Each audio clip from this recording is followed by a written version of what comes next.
Madame Effession donne procuration à Monsieur Dumay. Monsieur Landa. Madame Samazan. Monsieur Richard donne procuration à Madame Leroy. Madame Quenet donne procuration à Madame Samazan. Madame Guffon. Monsieur Albérigo. Monsieur Dumay. Madame Blattier-Graffin. Monsieur Michel. Madame Gauthier. Monsieur Copp donne procuration à Monsieur Domas. Moi-même, Monsieur Delvalet. Monsieur Déon. Madame Synthès. Madame Papa. Monsieur Lupi. Alors, Monsieur Lupi, je pense, aura quelques minutes de retard parce qu'il a eu un petit problème technique depuis qu'il est à la retraite. Il a touché des outils, il s'est troué la main. Il est allé à la clinique de la main, il est opéré demain, donc le temps qu'il arrive, je pense qu'il sera là dans quelques minutes. Madame Guyen-Tatiane. Madame Ferrard. Monsieur Papazian. Madame Gagliardi donne procuration à Monsieur Lupi. Monsieur Malfato. Madame Ambrogio. Madame Legon. Monsieur Chable. Monsieur Basile. Merci. Pour ceux qui s'inquiéteraient de la santé de Monsieur Cabri, comme vous avez pu le remarquer, il n'est pas là ce soir. Il a eu des petits soucis cardiaques. Il se repose tranquillement et nous reviendra en forme d'ici une dizaine de jours. Voilà. Monsieur Lupi, vous avez une très jolie main gauche. Je vous propose de passer à la nomination d'un secrétaire de séance. Je propose Valérie Luciani. Y a-t-il d'autres propositions? Qui s'abstient? Qui est contre? Qui est pour? Unanimité, je vous remercie. Nous allons passer à l'approbation du procès-verbal de la séance du 2 février 2023. Y a-t-il des observations? Non. Qui est pour? Unanimité, je vous en remercie.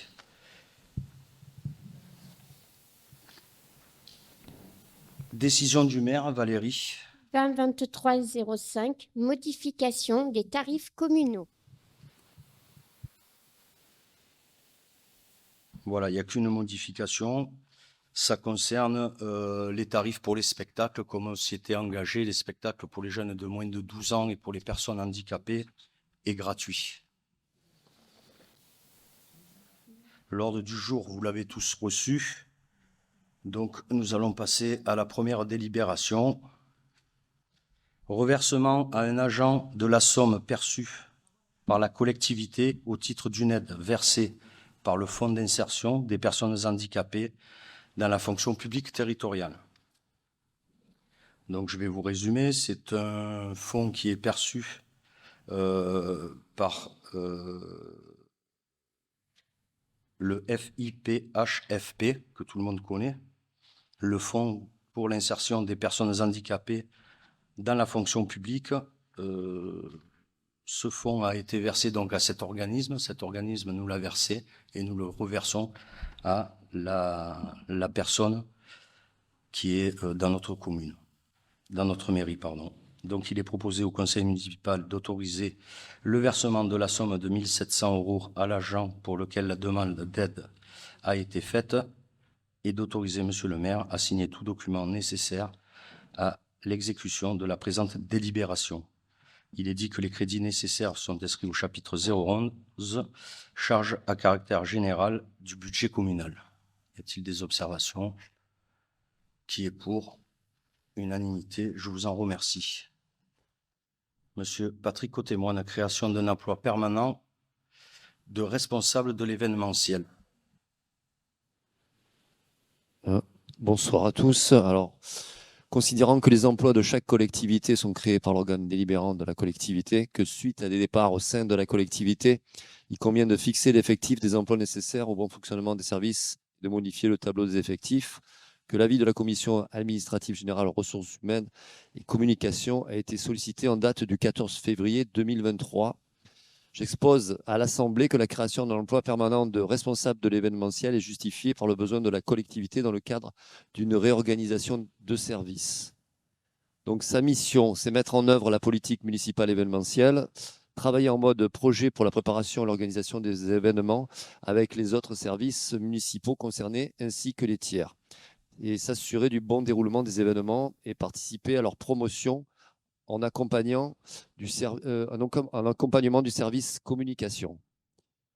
Alors, le profil de ce poste, conformément à l'article L. 332-8-2 du Code général de la fonction publique, un emploi permanent du niveau de la catégorie A, B ou C, il s'agit d'une catégorie B pour celui-là, peut être occupé par un agent contractuel lorsque la nature des fonctions ou les besoins des services le justifient, et sous réserve qu'aucun fonctionnaire n'ait pu être recruté. Ainsi, en cas de recherche infructueuse de candidats statutaires, il pourra être pourvu par un agent contractuel sur cette base, en considérant la nature des fonctions nécessitant des compétences techniques très spécialisées et les besoins urgents du service. Le recrutement de l'agent contractuel sera prononcé à l'issue d'une procédure prévue par les décrets numéro 2019-1414 du 19 décembre 2019 et numéro 88-145 du 15 février 1988, ceci afin de garantir l'égal accès aux emplois publics.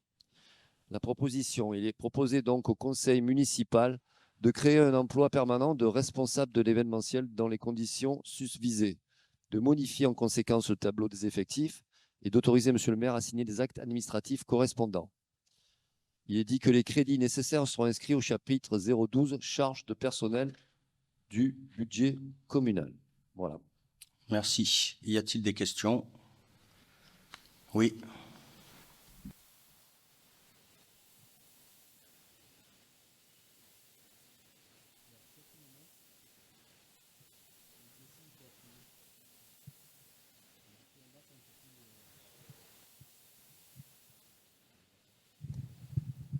Bon, c'est pas grave, vous m'entendez? Ah, ça y est. Tiens, c'est bon. Ouais, je serai pas long, monsieur le maire. Pour cet emploi, cette délibération, elle suscite des interrogations. Est-ce que la suppression du comité des fêtes a fait économiser de l'argent à la municipalité? Premièrement, quand nous avions évoqué ce sujet il y a quelque temps, vous aviez précisé n'avoir pas besoin de quelqu'un de ce comité, puisque l'adjoint à la culture était tout à fait apte et avait les compétences. Là, ce soir, vous nous demandez de voter en faveur de cette création pour organiser l'événementiel sur la commune et une création, une catégorie B en plus. Monsieur le maire, franchement, Cuers a la chance d'avoir Patrick, un Cuersois, bien connu dans le Var et ses alentours, mais je dirais même à l'étranger, puisqu'il a fait des spectacles un peu partout. Il est compétent. Pourquoi ne pas lui donner un coffre en renfort afin qu'il puisse réaliser l'événementiel et puis toutes les festivités et que Cuers retrouve peut-être les activités d'il y a quelques années. En plus, la hausse du budget primitif n'est pas des moindres puisqu'elle passe de 95 000 € à 150 000 € pour le poste consacré aux festivités et aux cérémonies. Pour ma part, pour notre part, on trouve que ce n'est pas une priorité pour Cuers et je ne suis pas sûr que l'on ait gagné de l'argent au change, surtout le contribuable. Donc pour cette délibération, nous voterons non. Désolé. Pour un poste à la police municipale, j'aurais dit oui, mais là, pour la culture, je vous dis non, monsieur le maire. Désolé.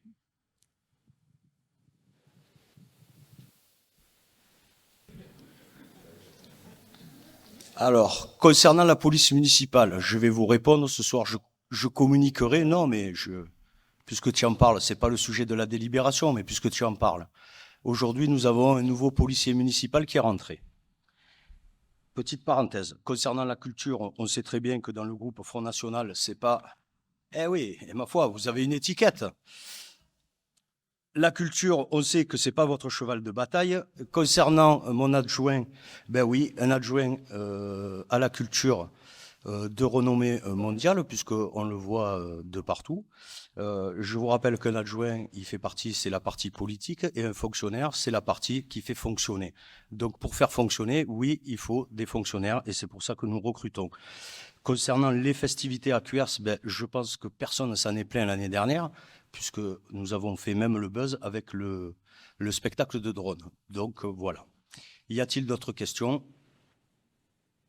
Non, on va passer au vote. Juste, monsieur le maire, pour préciser, ce qui est dommage, je pense que ce qu'Éric a voulu dire, c'est que monsieur Côté-Moine, en tant qu'adjoint, il touche un certain montant tous les mois pour s'occuper des festivités. Donc c'est vrai que ce qui est dommage, c'est de par son métier, il est souvent absent, au lieu d'être là pour s'en occuper. Alors, monsieur Côté-Moine pourra vous répondre, mais bon, là, vous descendez bas. Je veux dire, monsieur Côté-Moine travaille toute l'année sur les festivités. D'ailleurs, le programme est pratiquement finalisé. Oui, il touche des indemnités, comme tout élu, et je trouve ça normal. Voilà. Après, si tu veux leur répondre. Oui, Madame Ambrogio, déjà, on ne vous voit pas trop sur les festivités qui sont organisées. Il y en a de nombreuses. Je peux vous dire que dans 80% des cas, je suis présent. Je suis présent parfois du matin très tôt jusqu'au soir très tard. Donc j'essaye d'être le plus présent pour le poste qu'on m'a donné. Et voilà. Et pour moi, c'est très important d'essayer d'amener ce que je sais faire, de toutes les connaissances, même au niveau international, que je peux amener sur Cuers. Donc voilà, il me fallait vraiment quelqu'un en soutien, comme dit Monsieur le maire. Voilà, je suis élu et on a besoin de fonctionnaires pour faire fonctionner les bons rouages des événements et de la culture. Merci. C'était pas une critique, c'était une constatation. Non, mais constatez, on vous répond. On Je trouve voulais dommage juste de vous pas dire faire appel à que un j'étais COF, présent. un COF. Pourquoi ne pas recréer un comité des fêtes, ce qui aiderait monsieur Côté-Moine dans ses... C'est pour ça qu'on embauche une personne qui sera compétente dans ces faits. Un COF, ça enlève aussi du business, je ne peux pas appeler ça comme ça, aux commerçants, hein, puisque pour faire vivre un COF, ils font des animations, des repas, etc. Là, cette année, que vous verrez qu'à toute manifestation, il y aura un commerçant de Cuers qui travaillera pendant ces manifestations. Y a-t-il d'autres questions? Vous voyez l'aspect financier, moi je vois l'aspect où ce sont des bénévoles, donc qui viennent gratuitement. Or là, nous sommes obligés d'embaucher quelqu'un. Mais de toute façon, Madame Ambrogio, si vous connaissiez réellement le fonctionnement d'une collectivité locale, vous sauriez que pour faire fonctionner, il y a besoin de fonctionnaires. Et dans dans le service événementiel, il n'y a personne. Voilà. Y a-t-il d'autres questions? Il y en avait, ils n'y sont plus. Voilà. Allez, on va passer au vote. Qui s'abstient? Qui est contre? Qui est pour? Merci.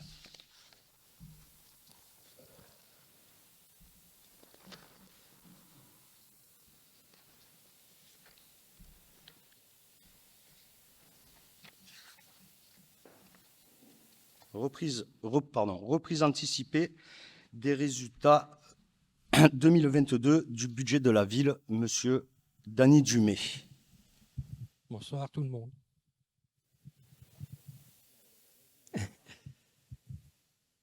Considérant que l'état de reste à réaliser 2022 est de 1 677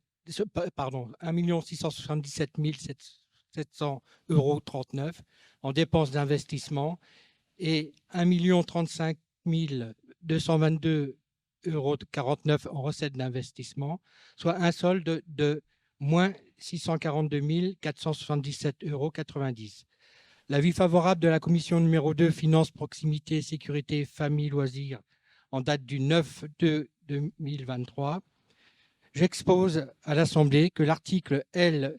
2311-5 du Code général des collectivités territoriales dispose: le conseil municipal peut, au titre de l'exercice clos et avant l'adoption de ce compte administratif, reporter de manière anticipée au budget le résultat de la section de fonctionnement, le besoin de financement de la section d'investissement ou, le cas échéant, l'excédent de la section d'investissement ainsi que la prévision d'affectation.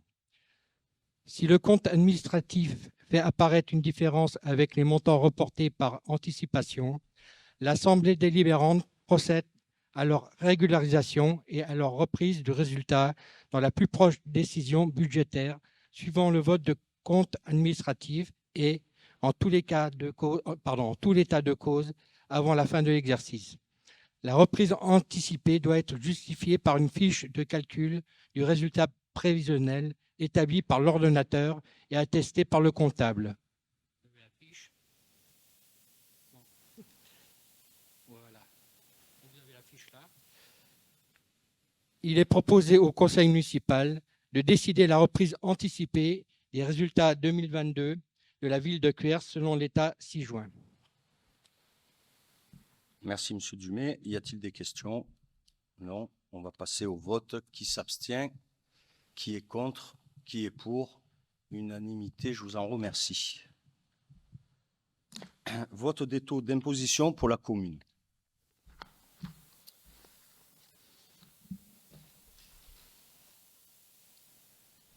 Alors,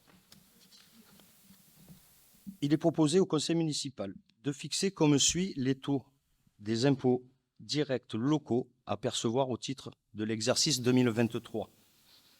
48,80% pour la taxe foncière sur les propriétés bâties avec la reprise en compte des taux départementaux transférés. 31,53% pour la taxe foncière sur les propriétés non bâties. 17,81% pour la taxe d'habitation sur les résidences secondaires et autres locaux meublés non affectés à l'habitation principale. Je vous rappelle que ces taux sont identiques à 2022 et que ça fait 4 années que nous sommes élus, pratiquement. C'est les quatre premières années et 4 années où nous n'avons fait aucune augmentation d'impôts. Voilà. Donc ce sont exactement les mêmes taux que les années précédentes. Y a-t-il des questions? Oui, Monsieur Chable. Alors, nous, ce serait une abstention de principe. Bon, déjà parce que les taux n'ont pas bougé depuis 8 ans, certes, 4 ans plus 4 avant. Mais on ne peut pas arriver devant les Cuersois et leur dire qu'on n'augmente pas les taux d'impôt. Et ça, je pense que vous deviez vous y attendre, tout en au moins ne haussant pas la voix pour la limiter à l'intercommunalité, dont vous êtes le vice-président. Alors vous allez me dire, ça passe de 2 à 4 mais, à l'intercommunalité, mais ça fait entre moyenne, ça double. Enfin, chaque citoyen peut quand même concevoir que quand on passe de 2% à 4%, certes c'est 2% à 4%, mais c'est un doublement et la facture c'est entre 150 et 200 euros par foyer fiscal. Donc moi je quand même trouve malvenu de ne pas avoir au moins limité la hausse à MPM pour le porte-monnaie des gens. Et on ne peut pas s'enorgueillir quand même en local de ne pas les augmenter en local alors qu'on accepte l'augmentation au niveau intercommunal.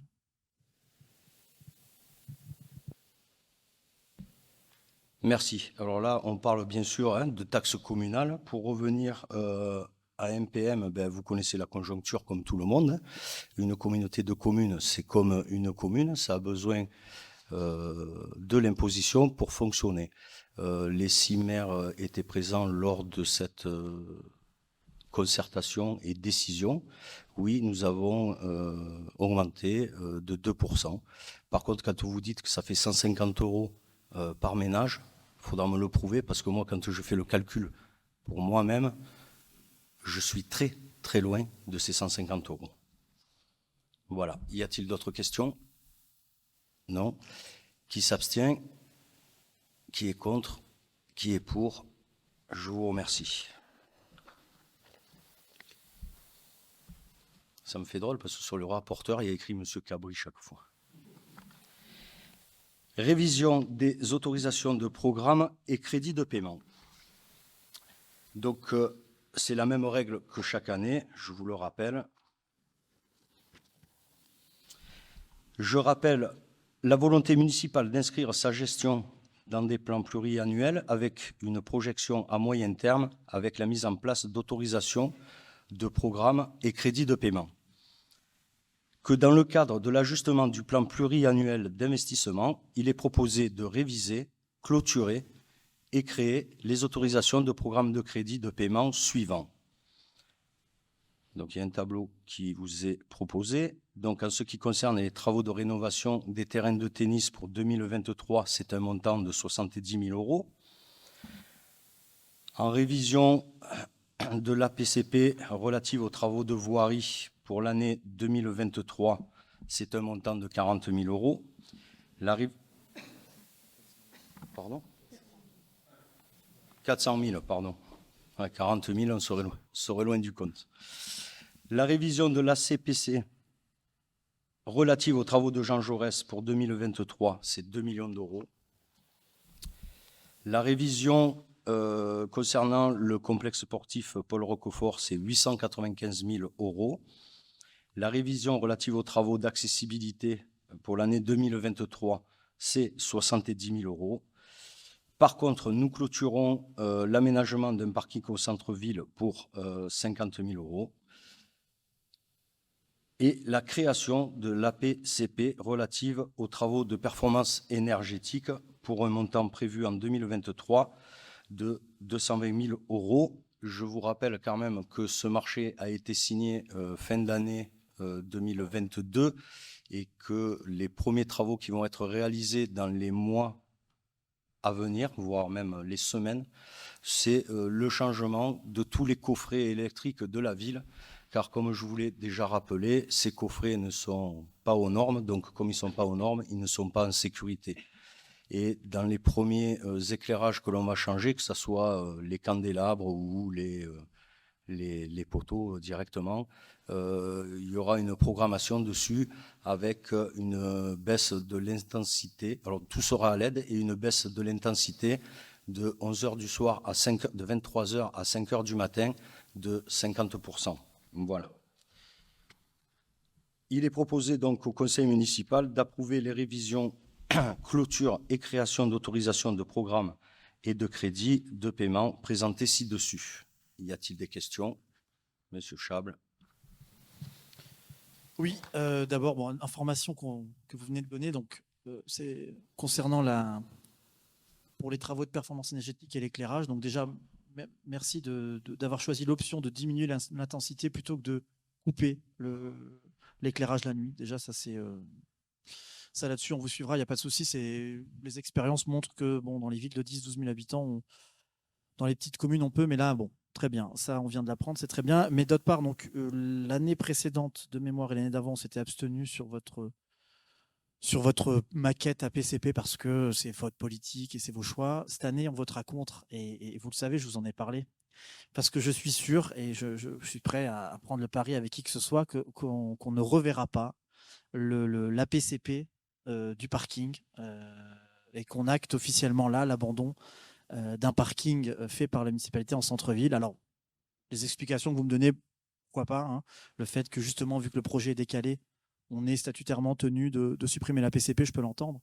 Mais d'autres exemples dont je parlerai durant le budget me font croire qu'en fait, non, on acte aujourd'hui la disparition d'un projet de parking en centre-ville.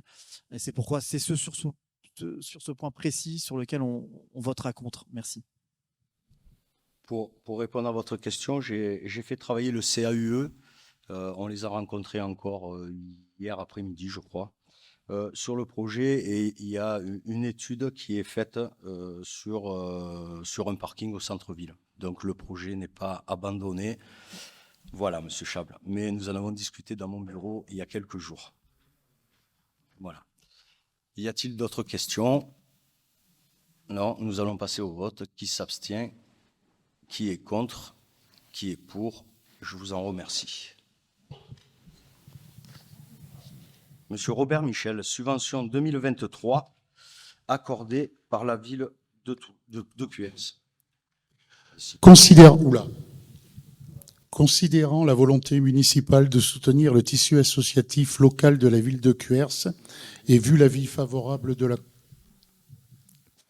la commission numéro 2 des finances en date du 9/2/2023, j'expose à l'Assemblée l'importance de la vie associative et de l'activité du CCAS pour la cohésion sociale et plus généralement pour le bien vivre ensemble dans notre ville,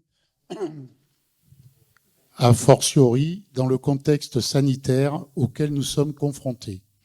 Malgré les difficultés économiques que nous traversons, la municipalité souhaite maintenir son soutien financier aux acteurs locaux.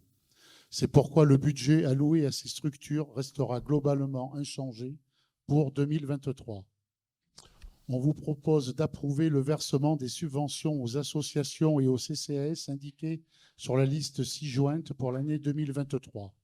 Le montant de la dépense, soit 826 350 € est prévu au budget communal 2023 au chapitre 65.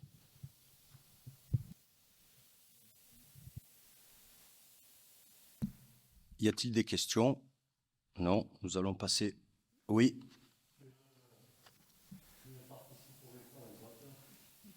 D'accord. Y a-t-il d'autres? Madame Guffon aussi. D'accord. Oui, parce qu'ils font partie d'associations. Voilà, on va passer au vote. Qui s'abstient? Qui est contre? Qui est pour? Unanimité, je vous en remercie. Constitution d'une provision pour risque contentieux. Monsieur Robert Domas, le micro, s'il vous plaît.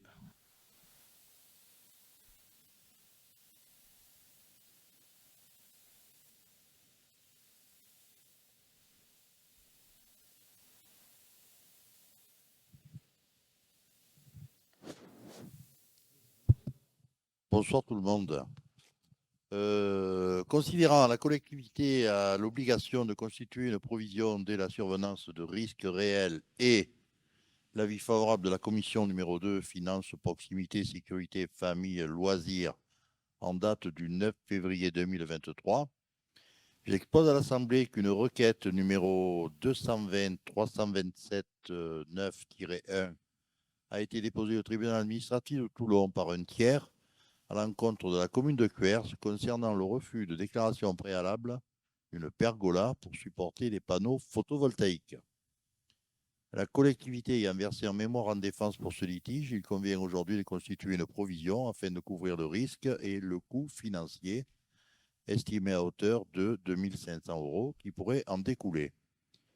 Il est donc proposé au conseil municipal de procéder à la constitution de la provision pour litige et contentieux semi-budgétaire d'un montant de 2 500 € et d'inscrire les crédits nécessaires au chapitre 68, dotation et provisions semi-budgétaires du budget communal 2023.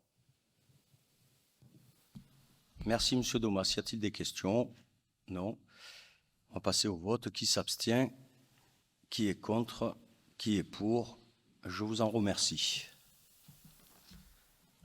Budget primitif 2023 pour la ville de Cuers. Vous avez été destinataire des documents relatifs au budget primitif 2023 de la ville. Le budget primitif de la ville de Cuers pour 2023 sera voté au niveau des chapitres, avec chapitre opération d'équipement pour la section d'investissement et sans vote formel sur chacun des chapitres. Il est également rappelé que le vote de l'organe délibérant porte uniquement sur les propositions nouvelles. Le budget primitif de la ville de Cuers 2023 s'équilibre en recettes et en dépenses. En section de fonctionnement, à hauteur de 21 053 902 €,73 et en section d'investissement à 13 715 874 €,82, soit un total de 34 769 777 et important 55 centimes. Nous allons donc commencer par la section de fonctionnement dépenses. Chapitre 011, charges à caractère général, 4 572 732.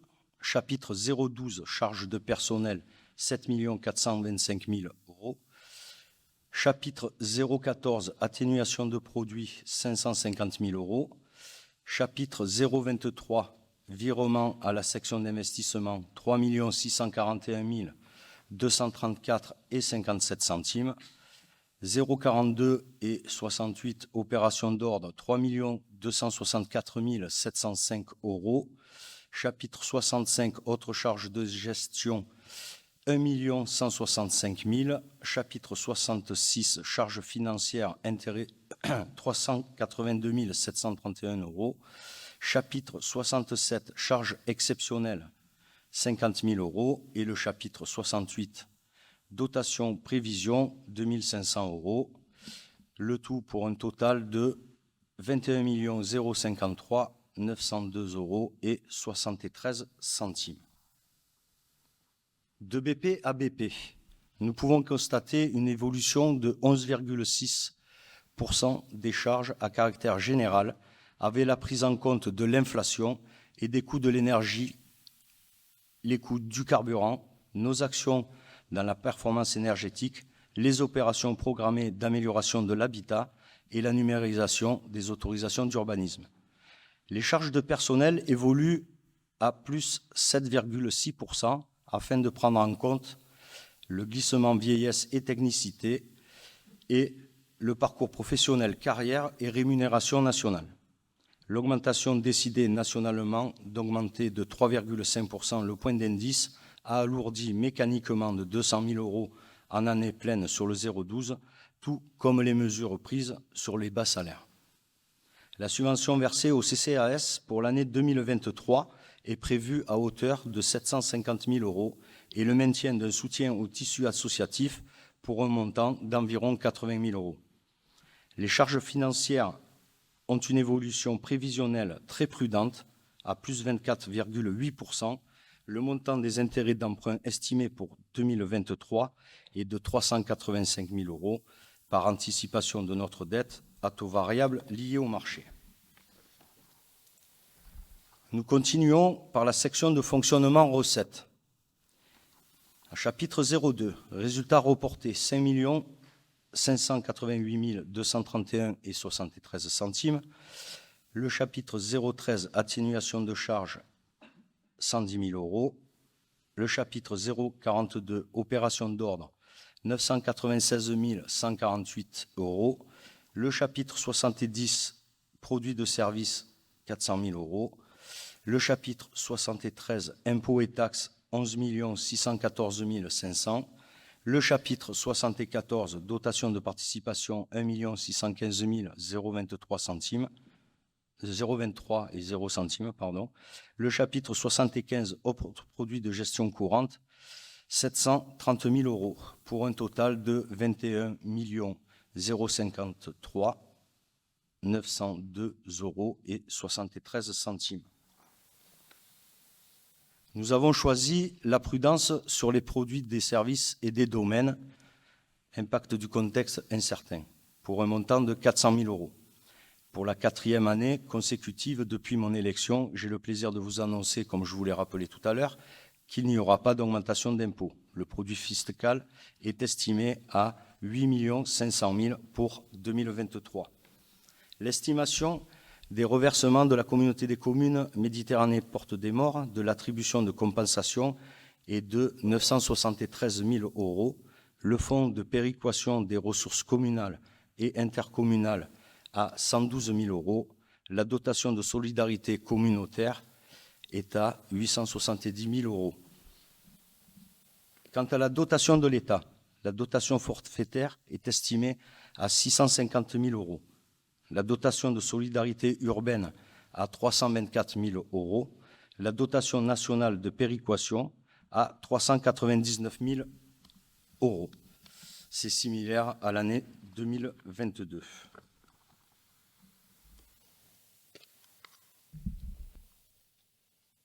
Les chiffres, ça donne soif. Maintenant, nous allons passer à la section d'investissement dépenses. En chapitre 040, opération d'ordre, 996 148. En chapitre 010, dotation, fonds divers et réserves, 2 980,81. Au chapitre 16, emprunt et dette assimilée, 862 000 €. Chapitre 20, immobilisation incorporelle, 1 117 379,36.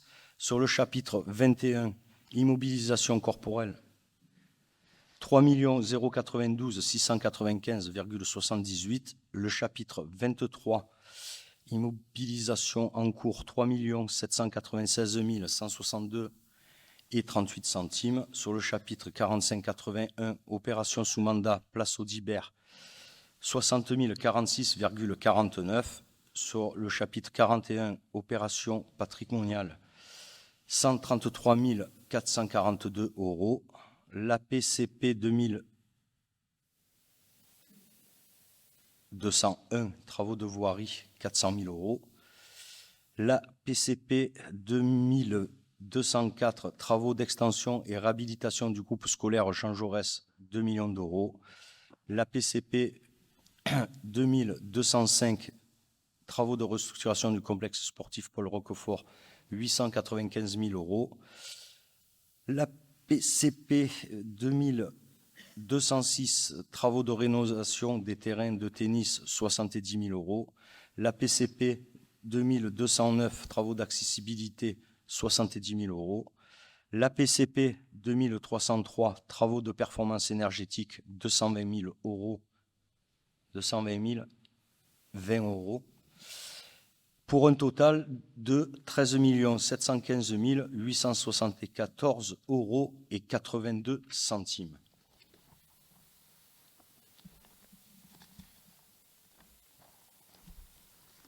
Le programme d'équipement 2023, il s'agit de mettre en exergue la volonté municipale de remettre à niveau progressivement la ville avec un effort considérable et historique sur les travaux d'entretien de bâtiments et de voirie qui représentent un montant d'environ 7 millions d'euros historiques affectés pour 2023. Outre cet effort, le programme d'équipement 2023 intégrera notamment les projets suivants. Poursuite de l'opération de rénovation et d'extension du groupe scolaire Jean Jaurès, dont 2 millions d'euros pour 2023. Démarrage de l'opération de rénovation de l'éclairage public, 222 000 euros, plus le reste à réaliser, comme je vous l'ai expliqué, de 2022 de 677 000 euros, dû à la signature du contrat en fin d'année. La réalisation de la valorisation de l'entrée de ville sud pour 175 000 euros. La poursuite de l'opération sur le complexe sportif Paul Roquefort pour 895 000 euros. Le lancement de l'opération de rénovation de l'église, 40 000 euros plus 28 000 euros en reste à réaliser de l'année dernière. Et je tiens à vous signaler que les travaux d'urgence qui ont été faits le mois dernier sont terminés et que logiquement, on a mis à l'abri des intempéries pour un petit moment. Lancement de je l'ai déjà dit, rénovation de l'Oustau Pertuti pour 160 000 euros, rénovation du centre-ville, 885 000 euros, dont 160 000 euros sur les budgets annexes eau et assainissement. Alors, enfin, pour terminer, nous allons examiner la section d'investissement recettes. Au chapitre 01, résultats reportés, 4 949 722 et 48 centimes. Au chapitre 021, virement de la section de fonctionnement, 7 641 234,57. Chapitre 040/28, opération d'ordre, 3 264 705. Au chapitre 10, dotation fonds divers, 1 120 591,28. Au chapitre 13, subvention d'investissement, 546 133. Au chapitre 45-82, c'est l'opération sous mandat, place Audibert, 60 046 et 49 centimes. Au chapitre 41, opération patrimoniale, 133 442 euros, pour un total de 13 715 874,82. Donc, pour rappel, pas de nouvel emprunt pour 2023 inscrit. Toutefois, nous laissons la possibilité d'étudier toute opportunité du marché si les taux sont particulièrement attractifs. Dans notre démarche d'optimisation de nos ressources communales et recherche active de financement extérieur, nous avons sollicité pour nos projets évoqués précédemment le cofinancement de la préfecture, de la région, de l'Europe, de l'Agence de l'eau et bien évidemment du département. En somme et en matière plus globale, le budget primitif de la ville 2023 s'équilibre de la manière suivante. Je vous laisse regarder le récapitulatif de tous les tableaux.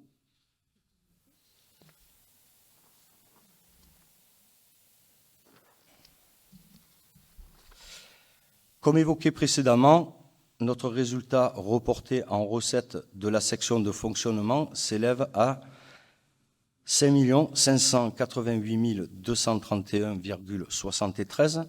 Cette section s'équilibre en dépenses et en recettes à hauteur de 21 053 902,73. En ce qui concerne la section d'investissement, le résultat reporté en recettes s'élève à 4 949 722,48 €. Cette section s'équilibre en dépenses et en recettes à 13 715 874,82 €.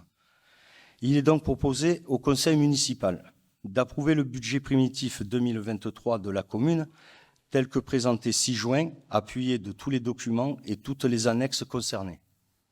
De prendre acte de la communication de la note de présentation synthétique retraçant les informations financières essentielles. Je vous remercie de votre écoute. Y a-t-il des questions? Merci, monsieur le maire. J'ai oublié de le faire tout à l'heure. Évidemment que je me joins à vous dans les vœux que j'adresse à monsieur Cabri de bien se reposer et de laisser derrière lui cette mauvaise séquence. Donc, bien entendu. Alors, monsieur le maire, donc, pour rentrer directement dans le vif du sujet, donc ce budget primitif, je pense qu'il est doublement symbolique. Car ça y est, nous y sommes, c'est le budget de mi-mandat, clairement. Le budget intermédiaire, celui qui marque une étape importante. Bon, pour la petite parenthèse, à ce titre, j'espère vraiment que ce soir, nous entendrons l'autre groupe d'opposition s'exprimer de manière carrée sur le sujet, parce que ça fait 3 ans qu'on entend, il est trop tôt pour se prononcer, et nous intervenons en commission, tout se passe bien. Il faut y aller là, c'est le moment, c'est la moitié du mandat, faut se prononcer maintenant.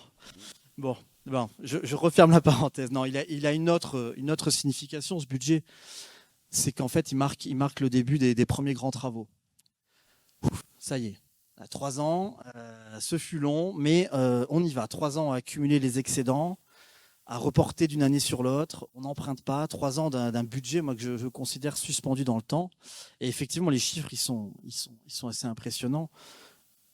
Pour les gens qui nous écoutent, je ne rentre pas dans le détail vraiment d'un budget, mais je ferai une courte explication en disant qu'effectivement, les communes peuvent virer chaque année tout ou partie selon des conditions bien particulières, mais de leur excédent, de leur section de fonctionnement, en investissement. C'est-à-dire que ce que vous économisez sur le budget commun dans votre portefeuille tous les jours, vous le mettez dans un pot, et puis après, la fin d'année, vous achetez du matériel, voilà, ou vous investissez chez vous.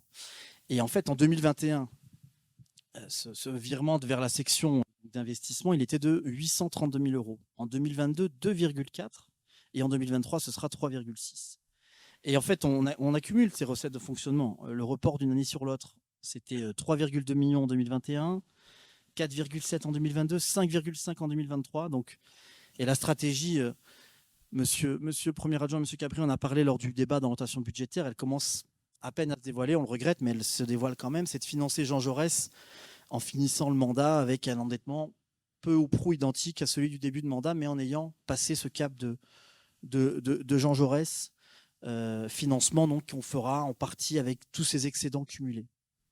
Alors moi j'évacue la question de la TVA dans mes propos qui vont suivre, parce que pour moi, on ne peut pas parler de TVA comme d'une recette, puisqu'effectivement, elle arrive au début, on la paye au début, on la récupère à la fin, c'est neutre quelque part. Et moi, j'ai mis encore une fois une alerte sur le fait que vous voudriez que le projet, et ça c'était les chiffres de l'année dernière, estimés entre 8 et 9 millions Jean Jaurès. Et moi, je pense que vraiment, j'aurais aimé une alerte là-dessus. Ce ne sera pas cette somme. Ce ne sera pas le cas. Moi, je pense qu'on devrait avoir une communication sur une réévaluation de ce coût au vu de la flambée qu'il y a eu ces derniers mois sur l'ensemble des prix. Et je pense qu'en termes de marge de manœuvre, comme on dit, je pense que le pied de pilote, là, il est absolument pas bon. Donc ça, c'était pour Jean Jaurès. Parce qu'en plus de cette évaluation qui, à mon avis, aurait besoin d'être revue, il y a aussi des choses qui disparaissent, plus ou moins discrètement. Et dans ce budget, c'est vraiment évident. Alors, je ne sais pas si ça a été refondu dans différentes choses, mais d'abord, l'étude du CAUE sur l'opération de rénovation de l'église. Là, vous parlez d'un montant, mais qui n'a rien à voir avec les ambitions que vous aviez il y a encore 2 ans. On a fait la toiture. Pour moi, c'est de l'urgence, mais je sépare bien de ce dont on parlait il y a 2 ans sur tout ce projet autour de l'église. Et ce n'était pas 40 000, 60 000 euros, c'était bien plus. Alors ça, on n'en parle plus. J'aimerais avoir plus de précision là-dessus. Et disparaît aussi l'Oustaou dans ce budget. Ah, l'Oustaou. J'avais arrêté de vous embêter avec, j'avais pris confiance. Mais force est de constater que je n'ai pas été très avisé. Parce que la salle a complètement disparu des radars dans ce budget primitif. On devait attendre une étude au début, c'était une rénovation simple. Ensuite, on avait un projet plus ambitieux. Là, on revient sur un projet plus simple. Bon, quel est l'avenir ?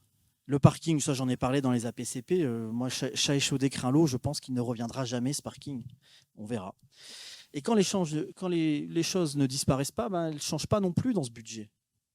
Je sais que vous faites alors je sais que vous me reprenez souvent sur ma fixette de vous parler des restes à réaliser. Mais j'assume, parce que c'est un bon indicateur, un indicateur intéressant de la capacité d'exécution d'un budget, de la capacité à conduire les opérations d'investissement. Si je prends par exemple dans votre budget primitif, les dotations et fonds divers, on avait 620 000 euros en 2021, on a 1 million en 2022, mais avec 426 000 euros de reste à réaliser, donc on reste sur à peu près 600 000 euros. 1,12 million en 2023, mais toujours 511 000 euros de reste à réaliser, donc on est sur un niveau équivalent. Sur les dotations et fonds divers, rien ne change. Bon, les subventions d'investissement, j'en parle pas, c'est en décalage d'une année sur l'autre, mais c'est un peu normal. Ce qui m'interpelle, c'est aussi le manque d'évolution de ces subventions d'investissement.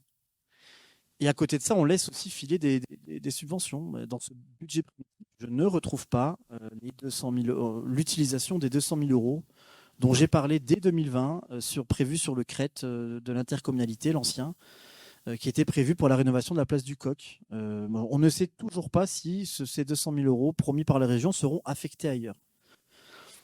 Ça fait 2 ans et demi quand même. Et le vrai sujet, c'est que même avec tous les excédents que vous avez accumulés, et sur lesquels vous souhaitez postuler des investissements importants, même avec des impôts et taxes plutôt dynamiques, parce qu'il ne faut pas oublier quand même que tout confondu, impôts et taxes, on est passé de 9,5 millions d'euros en 2021 à 11,6 millions en 2023, plus 21%. Et même avec ça, votre capacité à mener tous vos projets prévus, j'en parlais tout à l'heure, sur ce qui disparaît, est compromise. À force de reculer, on est face à un mur d'investissement et je pense que vous n'avez pas su l'éviter. Et au final, oui, on se réserve la possibilité d'emprunter, mais quelles seront les conditions du marché au rythme où vont les choses, dans 6 mois, dans 1 an, dans 2 ans ? Il y a 2 ans, on les connaissait, c'était quasiment le taux zéro. Aujourd'hui, tout change très très vite. Alors, je sais ce que vous allez me répondre, en partie. Les charges ont augmenté, les rémunérations ont augmenté. Oui, c'est vrai, les charges générales, elles passent de 4,095 millions, j'essaie d'être précis, à 4,572. Et effectivement, les fluides, tout ce qu'on appelle l'énergie généralement, pèse assez lourd. On passe de 439 000 euros et 560 euros en 2022 à 721 000 euros en 2023. Mais là, on raisonne de BP à BP. L'année dernière, j'avais déjà dit que votre évaluation de charge générale que vous vouliez identique à l'année d'avant était déjà irréaliste. Moi, j'attends le compte administratif avec impatience pour voir. Et face à ces augmentations de charges générales, il y a quand même des choix. Moi, je ne m'explique pas dans ce poste. Et on voit des postes qui ont été sacrifiés et des fois quelque chose qui n'apparaît pas de manière très logique. Alors on sacrifie les petits équipements et les postes fournitures hors école, ça j'avoue que c'est vrai, c'est à mettre à votre avantage dans ce budget. L'ensemble des fournitures pour les écoles diverses et variées ont une progression très intéressante. Donc Ça, c'est à mettre à votre crédit. Mais hors école, effectivement, l'ensemble des postes fournitures disparaît. Le cas le plus emblématique, c'est fournitures et petits équipements qui passent de 191 000 à 80 000 euros. À côté de ça, on augmente la maintenance. Donc, on sacrifie le petit équipement d'entretien et on augmente la maintenance. Je ne vois pas comment est-ce qu'on peut faire plus de maintenance avec moins de petits équipements. Bon, Eric en parlait, il y a le budget fêtes et cérémonies qui passe de 90 000 à 150 000 euros. Bon, on tente de prendre à droite et à gauche pour absorber au mieux la hausse de ces coûts de l'énergie.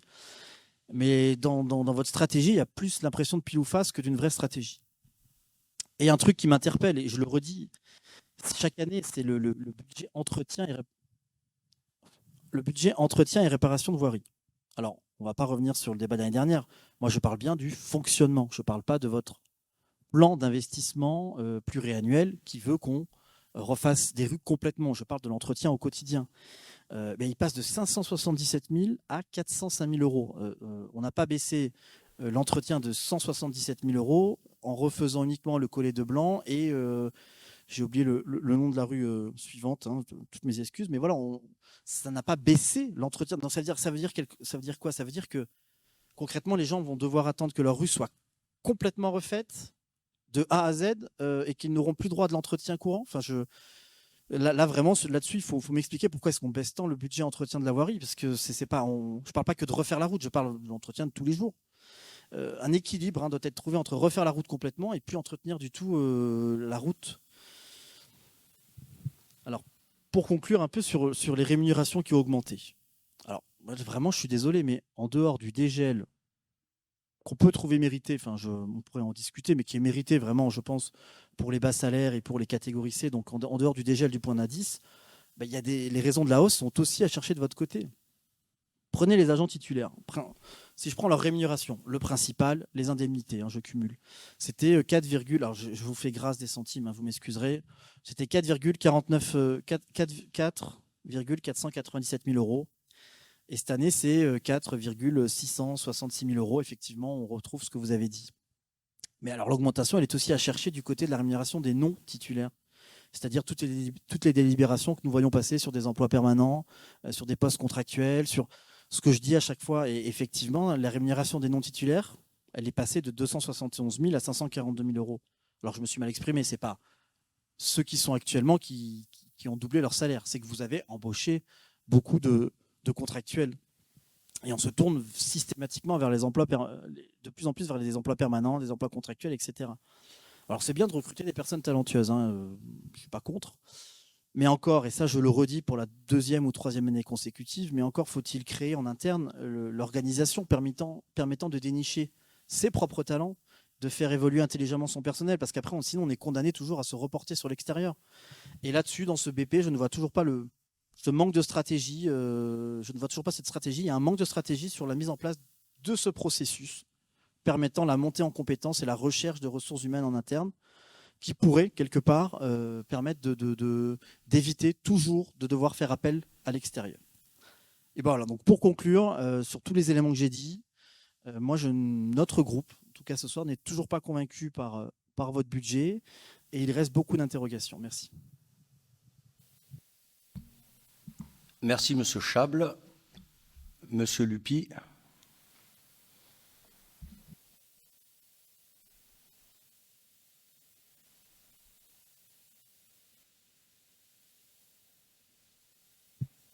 Allô?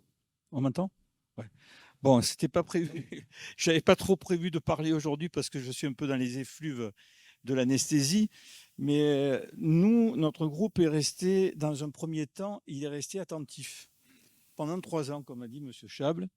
Et bon, dans certaines, on va dire, circonstances, le fait d'être silencieux, ça nous permet de nous concentrer, de regarder tout ce qui s'y passe.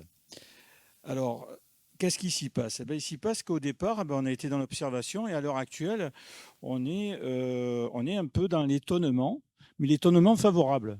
Pourquoi? Parce que vous avez su d'abord, dans un premier temps, vous entourer d'une équipe qui tient la route. Et ça, c'est très bien, parce qu'on le voit, on le voit. Ça, c'est la première chose. La deuxième chose, c'est que ce qui doit choquer, c'est qu'en fait, la mairie, c'est public. mais vous la gérez un peu comme une entreprise privée. Et ça, j'avoue, j'aime. Pourquoi? Parce qu'on essaie de mettre, quand il y a des rentrées, on met aussi des sorties, on fait une pelote de laine aussi pour dans les mauvais tours. Donc, moi, personnellement, hein, les travaux sont faits. Il n'y avait rien quand on a pris la municipalité. En tout cas, il y avait un retard qui était considérable. Je vois que les routes se font. Je vois que les travaux se font. Je vois que l'école, qui était dans un état de délabrement pas possible, elle est réhabilitée. Juste un bémol sur le Stao Pertutti, moi je l'aurais pas refait parce que l'architecture est un peu désuète et j'aurais fait comme font les privés dans ces cas-là, c'est de vendre le terrain et de récupérer tout le rez-de-chaussée en échange de la valeur du terrain et de laisser commercialiser le dessus. Voilà. Au moins, ça coûtait pas d'argent. On avait des locaux qui étaient tout neufs, des locaux qui étaient peut-être beaucoup plus grands de ceux qu'ils sont actuels. Voilà, ça c'est la chose.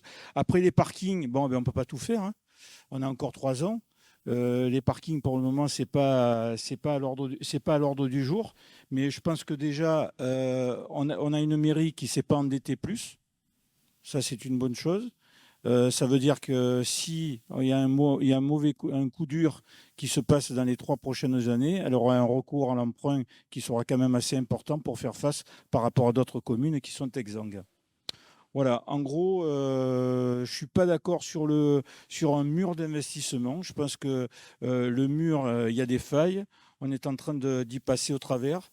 Rome ne s'est pas fait en un seul jour.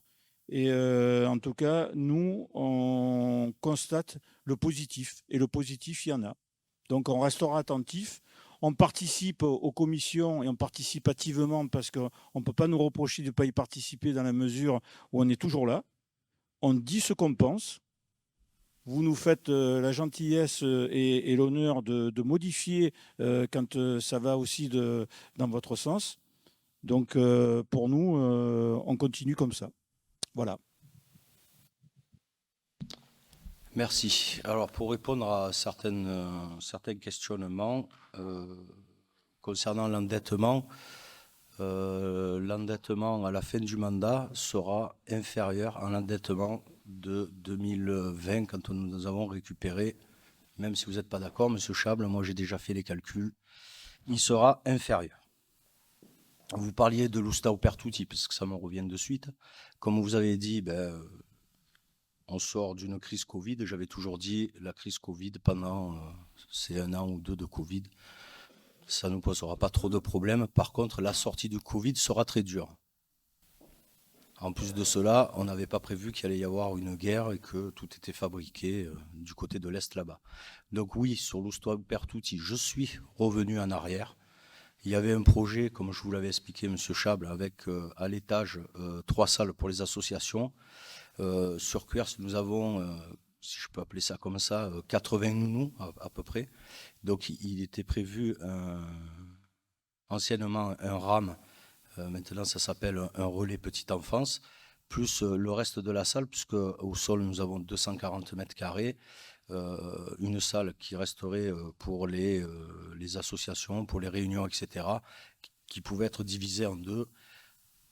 La façade, les aménagements extérieurs, nous avons eu des devis à 1,6 million. Donc comme vous le savez et comme vous l'avez indiqué, avec tout ça, le projet de Jean Jaurès, alors je ne sais pas si vous parliez en hors taxe ou en TTC, mais bon, nous allons avoir les devis définitifs à la fin du mois de mars. Voilà, donc bien sûr qu'on s'attend à des augmentations, mais on s'attend à des augmentations surtout sur le complexe sportif Paul Roquefort, sur l'énergie, comme on a pu le dire et comme on a pu le checker dans le BP. Voilà, donc à un moment donné, oui, il a fallu prendre des décisions et j'ai pris ces décisions de réduire la voilure sur certains projets. On n'a pas le choix. Je veux dire, on récupère une ville, vous le savez tous, qui était dans un état catastrophique.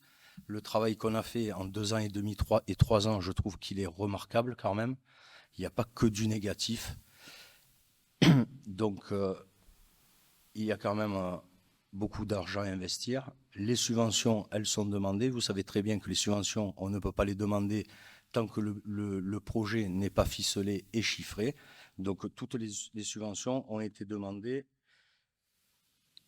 Quant aux possibilités d'emprunt, peut-être qu'il y a quelques mois, c'était à 0%. Là, à l'heure actuelle, si on devait faire un emprunt, nous sommes entre 0,7 et 0,8%.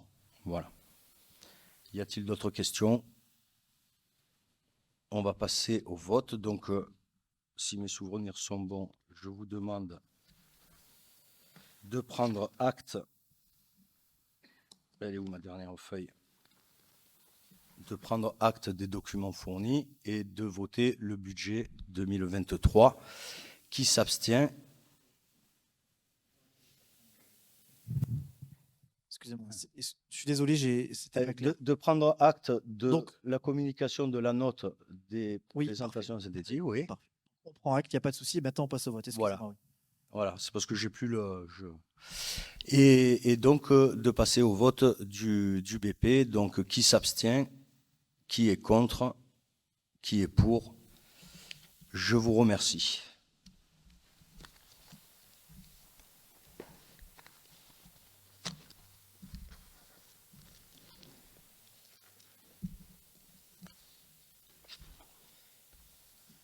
Alors, un sujet qui est quand même assez important à l'heure actuelle, avant de lancer la délibération, c'est donc la délibération sur la reprise anticipée des résultats 2022 du budget du service de l'eau et de la ville de Cuers. Alors que ce budget annexe, pendant des années et des années, a été, faut-il le dire, traité par-dessus la jambe. Aujourd'hui, force est de constater que notre responsabilité d'élu nous impose d'agir pour aujourd'hui et pour demain sur la question de cette ressource vitale qu'est l'eau. La gestion et la préservation de l'eau est ainsi inscrite dans notre schéma directeur de ville-territoire durable qui, je le rappelle, pour ce qui concerne la question de l'eau, repose sur deux axes. Désimperméabiliser les sols, protéger et sécuriser la ressource en eau actuelle et future. C'est au titre de ce deuxième axe, protéger et sécuriser la ressource en eau naturelle actuelle et future, qu'un certain nombre de projets vont être lancés dès ce budget 2023. Mais la question de l'eau est aussi une question de comportement. Et je voudrais ici remercier à nouveau les Cuersoises et les Cuersois, qui pendant l'arrêté de sécheresse préfectorale de cet été et conformément aux préconisations que la mairie a faites, ont su modifier leur comportement et leurs habitudes pour baisser leur consommation et nous éviter une pénurie. Enfin, je tiens également à préciser que nous sommes en négociation avec le Canal de Provence, que j'ai reçu avec la société Veolia ce lundi matin, pour avoir un approvisionnement de secours et permettre ainsi à la ville de vivre normalement en cas de carence de nos ressources. Ce n'est pas pour cela qu'il faudra ouvrir le robinet quand même toute la journée. Donc nous avons encore des efforts à faire.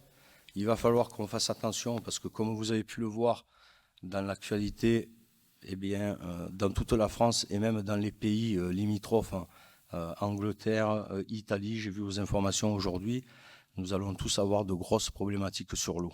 Voilà. Donc je vous remercie et je remercie tous les Cuersoises et les Cuersois qui ont fait un effort considérable au mois d'août l'année dernière avec une économie entre 10 et 14%, ce qui nous a permis de ne pas prendre le secours à Canal de Provence parce que comme il n'y avait pas de convention, cela aurait été dramatique pour notre budget. Et aussi, il a fallu faire tout au long de l'été des recherches avec Veolia sur les fuites d'eau et aussi voir si nous nous alimentions que par le Canal de Provence, si nous arrivions à mener l'eau dans tous les quartiers de Cuers. Et ce n'était pas évident. Voilà. Monsieur Dumay, je vous laisse la parole. Considérant que l'état de reste à réaliser 2022 est de 12 824,38 € en dépenses d'investissement et de 0 € en recettes d'investissement, soit un solde de 12 824,38 €, L'avis favorable de la commission numéro 2, Finances, Proximité, Sécurité, Famille, Loisirs, en date du 9 février 2023. J'expose à l'Assemblée que le service de l'eau peut reprendre les résultats avant d'arrêter les comptes. Cette reprise est possible sur la base d'estimations, à condition toutefois qu'elles interviennent après la journée complémentaire et avant la date limite du vote du budget. Si le compte administratif fait apparaître une différence avec les montants reportés par anticipation, l'Assemblée délibérante procède à leur régularisation et à la reprise du résultat dans la plus proche décision budgétaire suivant le vote du compte administratif et en tout état de cause avant la fin de l'exercice. La délibération d'affectation du résultat doit intervenir après le vote du compte administratif.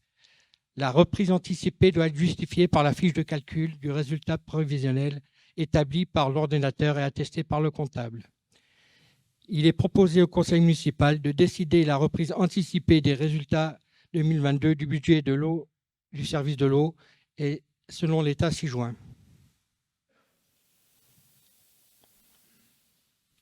Merci, Monsieur Dumay. Y a-t-il des questions? Non. On va passer au vote. Qui s'abstient? Qui est contre? Qui est pour? Unanimité, je vous en remercie. Budget primitif 2023 du service de l'eau de la ville. Monsieur Dumay. Vous avez été destinataire de documents relatifs au budget annexe primitif 2023 du service de l'eau.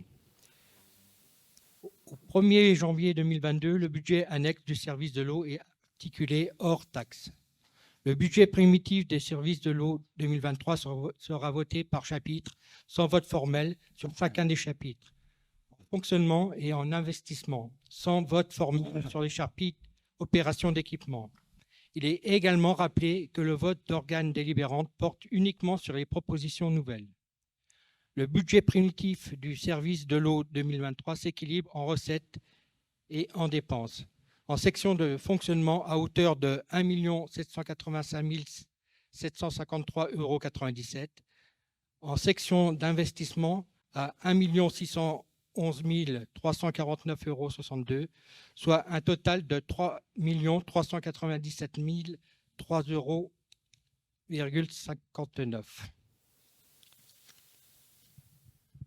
Nos projets pour 2023 sont la Fuchs, études génie civil, réservoir de la Fuchs, chambre de vanne. Les réservoirs 1 de la Fuchs présentent des signes de dégradation du génie civil. Nous allons donc réaliser un diagnostic pour déterminer les solutions les mieux adaptées pour la réhabilitation. Les frais d'études et création d'un nouveau forage. Le forage de la Fuchs sont très anciens, 1964 et 1975. L'été dernier, le forage numéro 1 était en manque d'eau. Nous allons donc réaliser un nouveau forage sur la même emprise en emplacement numéro 1. Reprise des canalisations, de la vidange et du trop-plein des réservoirs et mise en sécurité. Nous avons chemin directeur en 2 dans le projet. Le schéma directeur de l'eau potable en date de 2027, réglementairement, les collectivités doivent relancer le schéma directeur tous les 10 ans maximum. Nous allons donc le relancer. Avenue Foch, renouvellement des réseaux Avenue Foch, 200 mètres de canalisation. La voirie va être refaite en 2023. Nous allons réaliser un diagnostic de réseau. Il se trouve que les réseaux sont en très mauvais état. Nous allons reprendre 100% du réseau d'eau potable ainsi que tous les branchements. Divers, création de poteaux incendie. Dans notre démarche d'optimalisation, nous avons de nos ressources communales et des recherches activement de financement extérieur. Nous allons solliciter tous nos projets évoqués précédemment, le cofinancement de l'Agence de l'eau.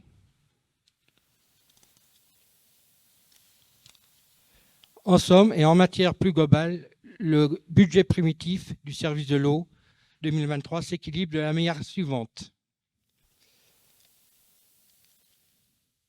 Il est donc proposé au conseil municipal d'approuver, après lecture, le budget primitif de l'eau, du service de l'eau, pour l'année 2023. Ci-dessus, définis tels que détaillés dans l'annexe ci-jointe à la présente délibération.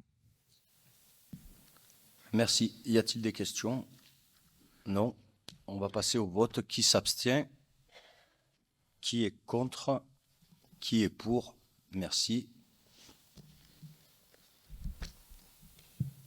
Monsieur Dumay, reprise anticipée des résultats 2022 du budget du service de l'assainissement de la ville de Cuers.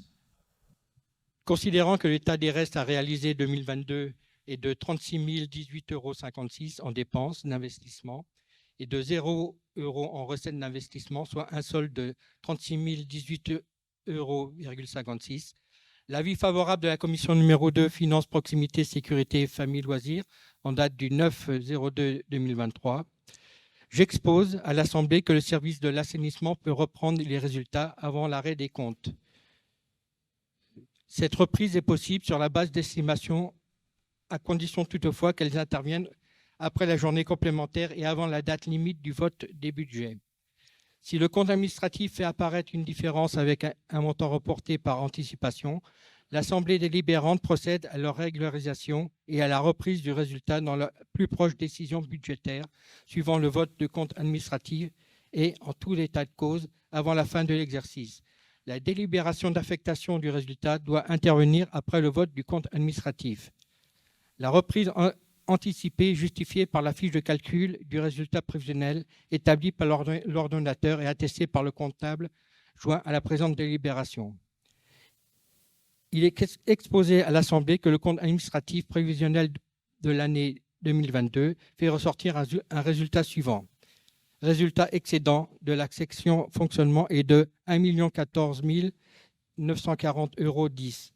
Résultat d'exécution déficit de la section d'investissement de 414 131,72 €. Résultat final d'investissement en prenant compte des restes à réaliser, déficit de 450 150,28 €. Il est rappelé que le résultat de fonctionnement doit être prioritairement affecté à la couverture de solde d'exécution de la section d'investissement et, au cas où il reste du disponible, celui-ci est librement affecté aux organes délibérants, soit un report nouveau pour incorporer une partie dans la section de fonctionnement, soit en réserve pour améliorer le financement de la section d'investissement. Afin de couvrir le déficit en section d'investissement de 450 150,26 €, il est proposé d'affecter le résultat prévisionnel de la section de fonctionnement de l'exercice 2022, soit un excédent de 1 014 940,10 € de la manière suivante. Compte 02, excédent antérieur reporté, 564 789,82 €. Compte 1068, excédent de fonctionnement capitalisé, 450 150,28 €. Il est proposé au conseil municipal de décider la reprise anticipée des résultats 2022 au budget du service de l'assainissement selon l'état ci-joint, d'affecter le résultat de la section de fonctionnement de l'exercice 2022, soit 1 014 940,10 € de la manière suivante. Compte 02, excédent antérieur reporté, 564 789,82 €. Compte 1068, excédent de fonctionnement capitalisé, 450 150,28 €. Merci. Y a-t-il des questions? Non. On va passer au vote. Qui s'abstient? Qui est contre? Qui est pour? Pardon, unanimité, je vous en remercie. Budget primitif 2023 du service de l'assainissement de la ville, Monsieur Dumay. Vous avez été destinataire des documents relatifs au budget annexe primitif 2023 du service de l'assainissement. Depuis 1er janvier 2022, le budget annexe du service de l'assainissement est articulé hors taxe. Le budget primitif du service de l'assainissement 2023 sera voté par chapitre, sans vote formel sur chacun des chapitres, en fonctionnement et en investissement, sans vote formel pour les chapitres, opérations d'équipement. Il est également rappelé que le vote de l'organe délibérant porte uniquement sur les propositions nouvelles. Le budget primitif du service de l'assainissement 2023 s'équilibre en recettes et en dépenses. En section de fonctionnement à hauteur de 765 040 euros, 75, et en section d'investissement à 1 064 873,04 euros, soit un total de 1 829 913,79 euros. Nos projets pour 2023. Avenue Maréchal Joffre, reprise des réseaux, 200 mètres de canalisation. La voirie va être faite en 2023. Nous avons réalisé un diagnostic du réseau. Il se trouve que les réseaux sont en mauvais état. Nous allons reprendre 100% du réseau d'assainissement ainsi que tous les branchements. Pont d'autoroute Montgepan. Création d'un déversoir d'orage. Dans le cadre de la non-conformité du réseau d'assainissement de la ville, dû aux entrées d'eau claires parasites, eau de pluie présente dans l'assainissement, nous allons créer un point de déversement des eaux usées en amont de la station d'épuration. L'objectif étant qu'en cas de forte pluie, les eaux usées, fortement diluées par les eaux de pluie, surversent dans le Montgepan au lieu d'inonder la station d'épuration. Si cela peut paraître surprenant, la création d'un déversoir d'orage est une opération qui est dimensionnée par un BE et validée par la police de l'eau, avec les contrôles d'eau déversée. La police d'eau autorise la déverse des eaux usées fortement diluées dans le milieu naturel pour éviter d'envoyer ces eaux claires dans la station d'épuration. Car une grande quantité d'eau claire dans la station peut engendrer un lessivage du bassin, départ de boue et pollution concentrée vers le milieu naturel, lessivage des bactéries avec mise hors norme de la station pendant plusieurs jours. Avenue Frédéric Mistral. Dans le cadre de la réflexion des voiries, renouvellement de l'ensemble des tampons d'assainissement et suppression de l'antenne partant vers les vignes. En hiver, remplacement des tampons et de reprise des branchements. Ces interventions ne sont pas prises à charge par notre contrat DSP avec la société Veolia. Dans notre démarche d'optimisation, nous avons de nos ressources communales et des recherches actives de financement extérieur, nous avons sollicité pour nos projets évoqués précédemment le cofinancement de l'Agence de l'eau. En somme, et en manière plus globale, le budget primitif du service de l'assainissement 2023 s'équilibre de la manière suivante. Vous avez le tableau. Il est donc proposé au conseil municipal d'approuver après lecture le budget primitif du service de l'assainissement pour l'année 2023, ci-dessus définitif et tel que détaillé dans l'annexe ci-jointe à la présente délibération. Merci, M. Dumay. Y a-t-il des questions? Pas de questions sur les travaux, tout ça? D'accord. Oui, juste pour vous rappeler que concernant le pont de l'autoroute du Miège, je pense, c'est à hauteur où la plaque, chaque fois qu'il pleut, elle ressort. Ça nous évitera d'avoir ce surplus qui remonte. Voilà. Il n'y a pas de questions? Non, on va passer au vote. Qui s'abstient? Qui est contre? Qui est pour?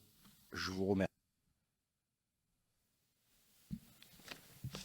Approbation de la délibération de la communauté des communes MPM pour l'abrogation du reversement de la taxe d'aménagement, Monsieur Domas.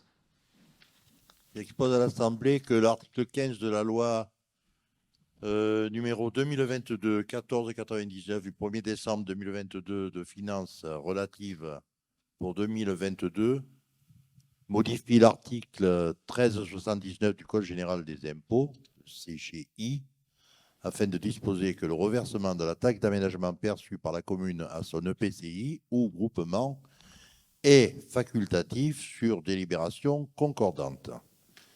Également, il prévoit que les délibérations prises au titre de l'année 2022 demeurent applicables tant qu'elles ne sont pas modifiées ou rapportées dans un délai de 2 mois à compter de la promulgation de la loi de finances rectificative, soit jusqu'au 31 janvier 2023.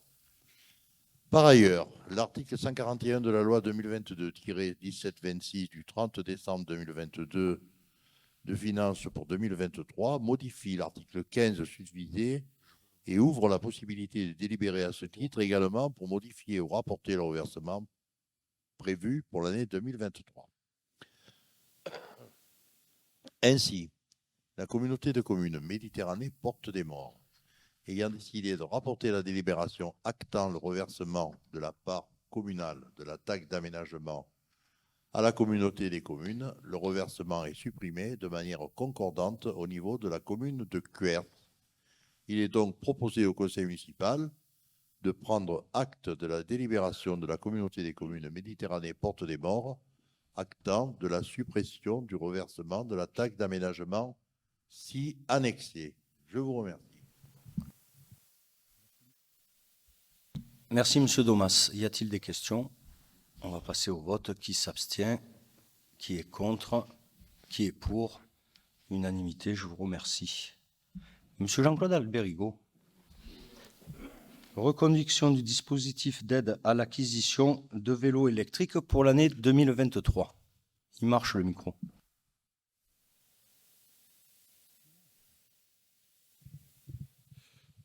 Oui, donc il s'agit de la troisième année de la reconduction de cette aide. Bon, en fait, ce dispositif correspond à des mesures que nous avions votées lors du... Enfin, nous avions pris l'engagement lors du pacte pour la transition du mandat. Donc, c'est une des applications de soutenir les mobilités actives. D'autre part, c'est une mesure qui connaît un succès certain puisqu'il y a une montée en charge. Première année, nous avions 12 vélos qui avaient été aidés. En deuxième année, nous avons 23. Donc, c'est une mesure qui fonctionne relativement bien. Donc, je vous expose que suite à la décision de mise en place de cette aide financière, nous souhaitons donc reconduire ce dispositif pour, dans le but d'aider à développer des modes de déplacement alternatifs aux véhicules motorisés et réduire la pollution de l'air et préserver la santé. Donc l'aide est fixée à 100 € par vélo électrique, par matériel acheté neuf, bénéficiaire résidant à Cuers. Et je donnerai aussi un achat d'un vélo neuf auprès d'un commerçant local. Donc, je vous épargne les caractéristiques techniques du vélo à assistance électrique qui n'ont pas changé depuis 3 ans. La demande donc, doit être faite avant le 30 novembre. Et donc, à chaque occasion, il y a une convention entre le maire et le bénéficiaire de cette aide. Donc, on demande d'éprouver cette délibération. Alors, juste, ce que je voulais dire en plus, c'est que, bon, en commission, nous avions effectivement discuté sur le niveau de l'aide. Il a été décidé cette année, pour la 3e année, le maintien d'une aide au même niveau. Moi, ce que je vous proposerai, c'est que pour la suite, nous ferons un bilan de sur 3 ans de ces aides et verrons s'il y a lieu d'augmenter, de continuer, d'augmenter ou de changer ce dispositif. Pour le moment, nous restons dans le même niveau. Et puis, je voulais signaler aussi que c'est un élément d'une politique un peu plus globale qu'on veut développer au niveau des mobilités actives et du vélo. Ça passe dès cette année, par la mise en place de stationnements vélo, d'arceaux vélo au niveau des principaux points de la ville. Ça passe aussi par début d'aménagement cyclable dans le cadre du nouveau plan de circulation. Donc, on aura l'occasion d'en reparler plus tard. Et puis aussi, avec l'appui de la communauté de communes qui a répondu à un appel au projet, nous allons travailler un schéma cyclable à la fois intercommunal, mais aussi à l'échelle de la commune de Cuers. Et donc, grâce à ça, ça nous permettra d'avoir un bureau d'études qui va nous faire un plan sur le moyen terme, sur un schéma cyclable, même si tout ne se réalisera pas, évidemment, dans les années qui viennent. Ce sont des choses assez lourdes, sauf que si on n'a pas de schéma, on n'est pas en mesure de saisir les opportunités, notamment les aides financières qu'il peut y avoir sur ces aménagements. Donc, en conclusion, je vous propose donc d'approuver le principe de reconduction de cette aide, d'autoriser l'attribution de l'aide sous réserve que la demande d'aide financière soit effectuée avant le 30 novembre 2023 et d'autoriser Monsieur le maire à signer la convention avec le bénéficiaire. Merci, Monsieur Alberigo. Y a-t-il des questions? On va passer au vote. Qui s'abstient? Qui est contre? Qui est pour? Unanimité, je vous en remercie. Alors, Monsieur Alberigo, si vous me lisez tout ça. Oui, je l'ai lu attentivement. Je tiens à la disposition des conseillers municipaux qui souhaiteraient en prendre connaissance. J'ai un exemplaire dans mon bureau. Il fait 300 pages. Il est assez complet sur le sujet. Non, il s'agit C'est de l'autorisation de signature de la charte forestière du territoire du Massif des Morts. Il s'agit en fait du renouvellement, de la reconduction de cette charte. Cette charte a été signée pour la première fois en 2010 et là, il s'agit d'une reconduction. Alors pourquoi et de quoi s'agit-il? En fait, c'est dans le cadre de l'orientation forestière nationale, on a autorisé les territoires, demandé aux territoires de réaliser des documents cadres, des schémas directeurs au niveau de la forêt, qui ne sont pas contractuels et qui ne sont pas prescriptifs, mais qui doivent essayer de déterminer des grandes orientations au niveau d'un massif. Nous, c'est au niveau du massif des Morts, donc de plusieurs EPCI qui sont concernés. Et donc, cette mesure, elle vise quand même à prendre mieux en charge la globalité de la forêt, à la fois comme enjeu économique, enjeu écologique, enjeu touristique aussi pour nous, et d'intégrer, d'avoir une approche un peu partenariale entre les différents partenaires de ces interventions. Alors, il ne s'agit pas d'un outil juridique ou réglementaire, mais ça témoigne de la réflexion du territoire sur ces problématiques, ainsi que l'engagement du territoire sur une dynamique pour valoriser notre forêt. Donc, chez nous, elle a été élaborée avec l'appui des communes forestières du Var au niveau départemental et du syndicat mixte du Massif des Morts qui a été créé suite à la première charte forestière. Donc, alors pourquoi un renouvellement où il était nécessaire d'actualiser cette charte? Il s'est passé des choses depuis un certain nombre d'années, notamment le dispositif législatif ça a changé. Au niveau de la valorisation du bois, il y a même si ça ne nous concerne pas en premier lieu, il y a eu quand même la création de l'unité Sylvania à Brignoles, qui est un acteur important, qui achète du bois un peu massivement pour rouler. Et puis, il y a effectivement l'adaptation au changement climatique qui aussi, au niveau de forestier, apparaît de plus en plus importante, et notamment au niveau du risque accru en matière de risque incendie. Donc, la révision de la charte a été faite en concertation avec toutes ces structures. Et suite à ça, nous avons ce document-là fait. Alors, on va dire, il y a 200 pages de constats sur l'état de la forêt. Et puis le reste, ce sont des axes de travail qui ont été mis en place et que la charte forestière souhaite voir renforcer. Alors, je ne vous dirai pas en détail les différents axes, mais en tout cas, tout ce qu'il y a derrière. Mais le premier axe sur la gestion forestière durable de la forêt, en fait, il y a tout un pan qui nous concerne moins dans la mesure où on parle beaucoup de castanéiculture. Vous avez remarqué qu'on a très peu de châtaigniers sur la commune de Cuers et qu'on parle aussi beaucoup de la relance de l'exploitation du liège. Et là aussi, on n'est que faiblement concerné. Où on est plus concerné, c'est ce qui concerne l'exploitation du bois, le bois énergie, puisque là, il s'agit d'utiliser le bois comme chauffage. Et là, il y a un souhait de développer à la fois les ventes de bois, mais surtout les chaufferies collectives, à la fois granulées et plaquettes pour les particuliers et aussi pour les collectivités. Donc sur ça, c'est le premier axe. Le deuxième axe, préserver les fonctionnalités du massif en matière de biodiversité et de paysage. Il y a ce massif des Morts est un patrimoine qui est reconnu même sur le plan européen pour la qualité, à la fois l'attrait touristique et l'attrait écologique. Il s'agit de renforcer, de veiller à ce que cet attrait puisse pérenniser, mais aussi favoriser la diversité d'activités en forêt, notamment, on pense à installer à l'apiculture, à l'agroforesterie, voire même, j'ai oublié un troisième acte qui me paraissait important aussi, que je vais vous dire, parce que sinon, ça va sûrement ça va sûrement vous manquer. L'élevage, effectivement, tout ce qui est de l'élevage au vin et de l'élevage en forêt. Axe 3, prévenir les risques accrus de changement climatique, essentiellement c'est le risque incendie chez nous, mais également tout ce qui est le suivi des peuplements. On fait des plantations. Avec le changement climatique, peut-être les essences, il y a une nature qui peuvent aussi changer et évoluer, c'est à suivre. Axe 4, accueillir et organiser les usages et sensibiliser aux enjeux du massif. Bon, il s'agit essentiellement des sentiers de randonnée, des sentiers vélo. Au massif des Morts, on promène à pied, à cheval et en vélo. Il y a beaucoup de touristes et il y a beaucoup d'usagers. Et donc, il s'agit de réglementer, de favoriser ces usages au niveau, et notamment ce qui peut être parfois conflictuel, l'utilisation des pistes DFCI pour cela.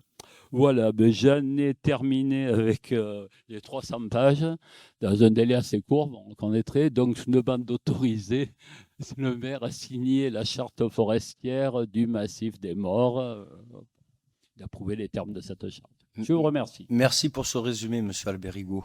Ouf.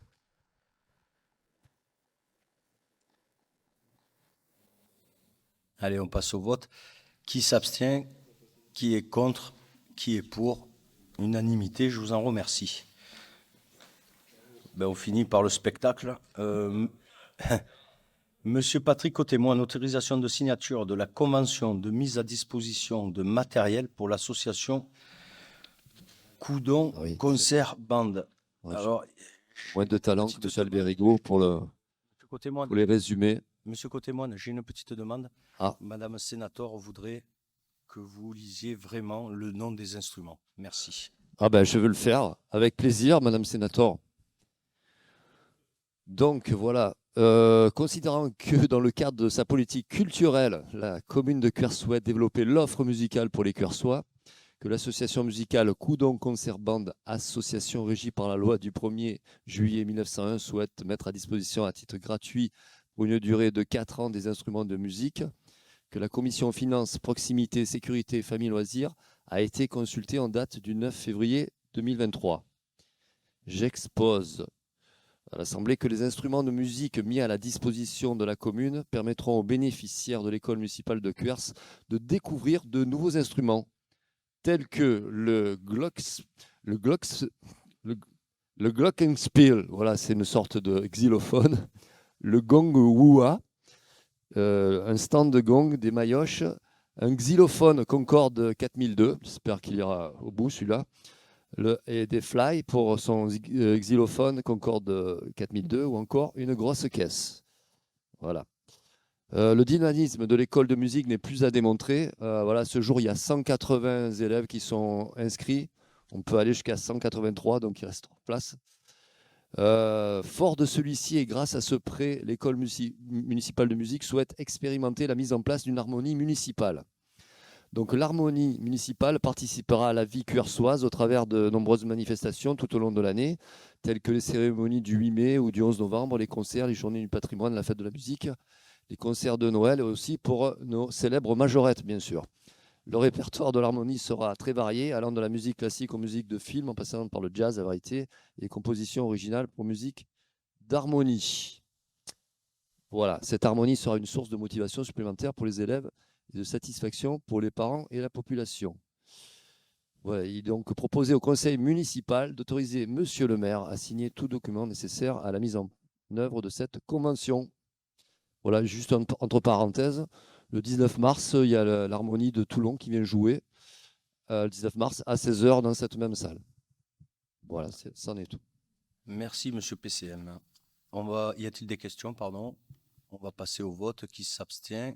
Qui est contre? Qui est pour? Je vous remercie. Un petit mot, je peux juste terminer. Un petit mot, monsieur le maire? Non. Non, pardon. Pour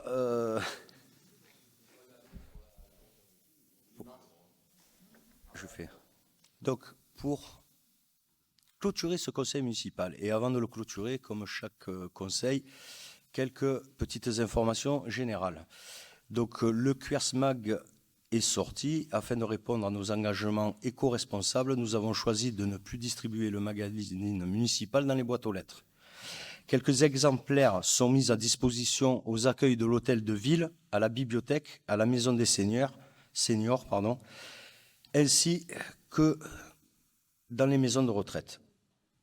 Vous le retrouverez en ligne sur notre site internet. Cependant, pour les personnes qui rencontrent des difficultés pour se déplacer, ils peuvent en faire la demande par téléphone au 04 94 13 50 73 ou à l'adresse suivante cabinet.maire@quers.fr pour obtenir une version qui leur sera transmise par courrier, bien sûr, une version papier.